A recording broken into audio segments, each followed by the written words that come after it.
Lord of the Mysteries. Chapter 617. The Mysterious Atom. The son of the Creator? Alger was stunned by the hermit's description as he couldn't help but twitch his brows. However, he didn't directly inquire further because this could very likely expose certain matters. Besides, he was very confident that there would be other members asking. The son of the Creator? Furs asked with piqued interest. She never expected that Amon had such a shocking identity, aside from the titles like Blasphemer and King of Angels. She was filled with curiosity over this. Katla swept her a look and said without a change in tone, "Legend has it that back when the original creator split into the various deities and races, his body produced two babies. One of them was Blasphemer Amon. The mural inside Amon's mausoleum was somewhat different from your description. Back when Amon and Adam was born, the Creator had just awoken and withdrew the authorities of the ancient gods. He was seated high on a holy mountain and was surrounded by angels as they praised him. There were no signs of him dying or splitting. That mural does have something in common with the City of Silver's historical records. Perhaps the Creator had really awoken twice. And perhaps the original Creator and Amon's father, the Creator as recorded by the City of Silver, aren't the same person. Both of them have an inheritance relationship." As Klein listened to Mam Hermit's description, he began theorizing. Amon is actually the son of the Creator. Such a status is in no way inferior to the true gods. As for Mr. Fool, our tarot club was able to easily purify his avatar and stop his possession. Audrey recalled the past matters and suddenly felt that she had unknowingly exceeded many ordinary beyonders. The circles and levels of knowledge exposure that the two groups had differed by more than 100 times. She asked with piqued interest, "Ma'am Hermit, do you know the other son of the Creator?" "Adam," Katla answered succinctly. Audrey was clearly taken aback. This was because her question only required a yes or no. After receiving the confirmation that she knew, she would ask for the details and make it clear that she was willing to pay for it. Who knew that Mam Hermit had directly given her the name Adam? She doesn't seem to care too much about such information. She's in control of a lot of information. Audrey managed to infer certain matters through this detail as her eyes darted about. "I've never heard of an important figure named Adam." "I haven't either. Apart from being recorded as the son of the Creator, it's like he has never appeared before. There are nearly no traces of him in the history of the Fourth Epoch," Katla answered frankly. "This Adam is very mysterious.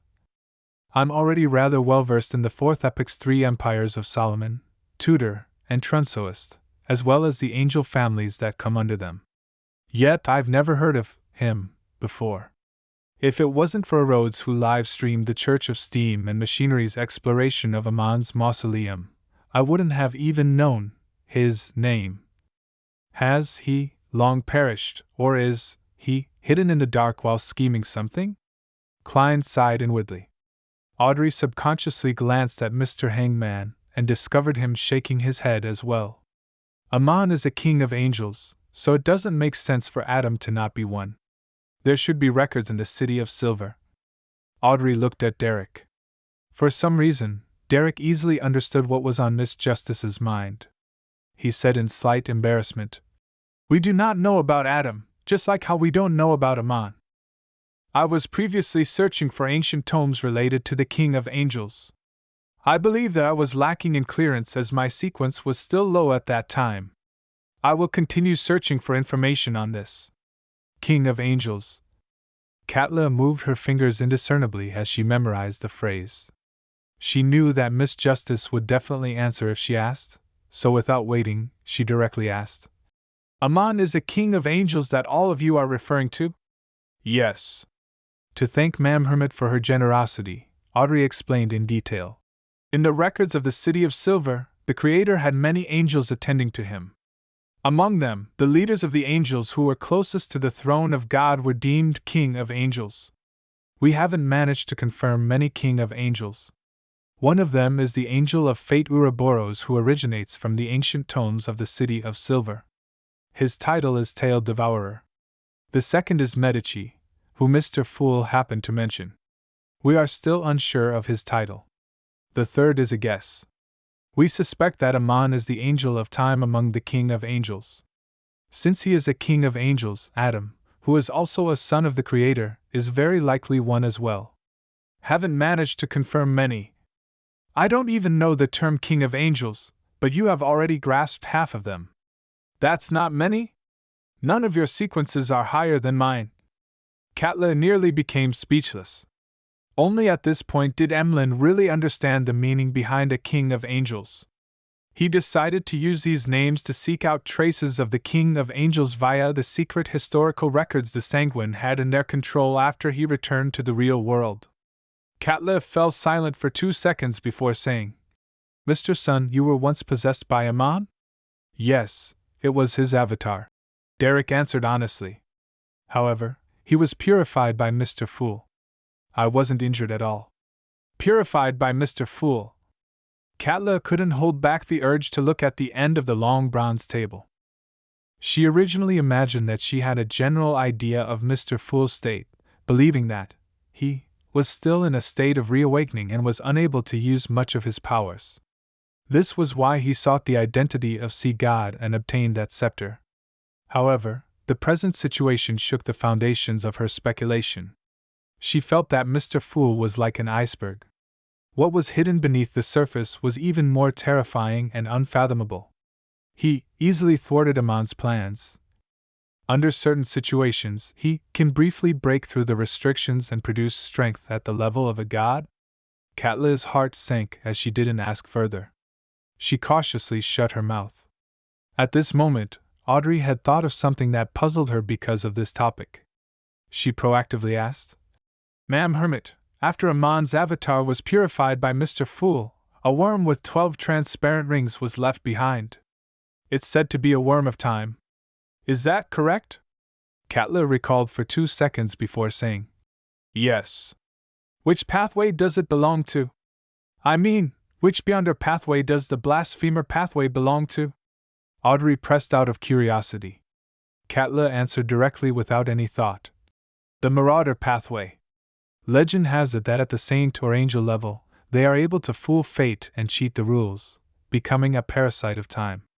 "Sounds very impressive." Audrey marveled inwardly before asking, "Then, what can a worm of time be used for?" "Nice question." Klein secretly cheered for Miss Justice. He pumped himself up as he waited for Ma'am Hermit to give the answer. He happened to have a worm of time in his junk pile. It's a material with rich spirituality and unique effects. It can be used in particular rituals or be used to create high-level charms. But as for how, I'm not sure. After Katla answered, she suddenly sighed. She recalled the nightmare of being constantly pursued by knowledge, as well as the massive amount of information that could seemingly burst her brains. But even so, she still didn't know a lot. If the hidden sage hadn't gone mad and could provide knowledge bit by bit, I'll actually be more than happy to learn from him, Katla secretly sighed. All that matters is that it's useful. As for how it's used, I have other people to consult. Klein controlled the world with great satisfaction and looked at Emlyn. "Mr. Moon, I have something I would like to communicate with you in private. Aren't the transactions over?" Emlyn nodded, feeling somewhat uncertain. "Okay." The world immediately requested for Mr. Fool's permission and successfully obtained the privilege of isolating everyone. Then, he looked at Emlyn White and said, "I wish for you to present to me every action which Leonard Mitchell made in your memories." "Why?" Emlyn asked in puzzlement. "It involves certain secrets." Klein controlled the world to answer succinctly. His true goal wasn't to buy that mystical item, but to observe Leonard Mitchell? That fellow has deep secrets. The world as well.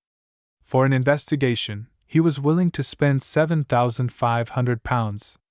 However, that mystical item is indeed powerful.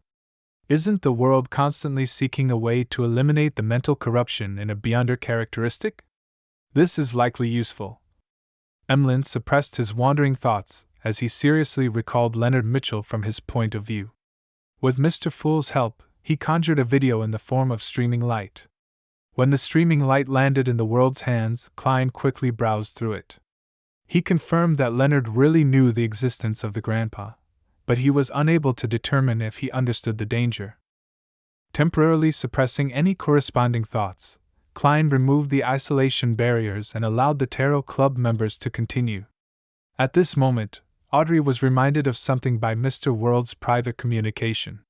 She hurriedly looked at Furs and asked in concern, "Miss Magician, did you discover any abnormalities at Williams Street?" "That will require Mr. World to answer you," Furs said, having been put into a difficult position. Without waiting for Miss Justice to speak again, Klein controlled the World and hoarsely replied, "There were abnormalities. But I have already informed the Church of Evernight and the Church of Steam. If there are any future problems, I might require your help." "All right." Audrey heaved a sigh of relief. "Informed the Church of Evernight and Steam." This, Katla found the description ludicrous. From what she knew, a secret organization like the Tarot Club was a natural enemy of the official Beyonders. There was no room for any compromises between the two, but the way the World had dealt with it, and the words he used had made it seem like the Tarot Club was an organization that cooperated with the official Beyonders. Colored by these feelings, she listened to the rest of the conversation before bowing and bidding farewell when Mr. Fool made the closing remark. Soon, Klein was the only one left above the gray fog.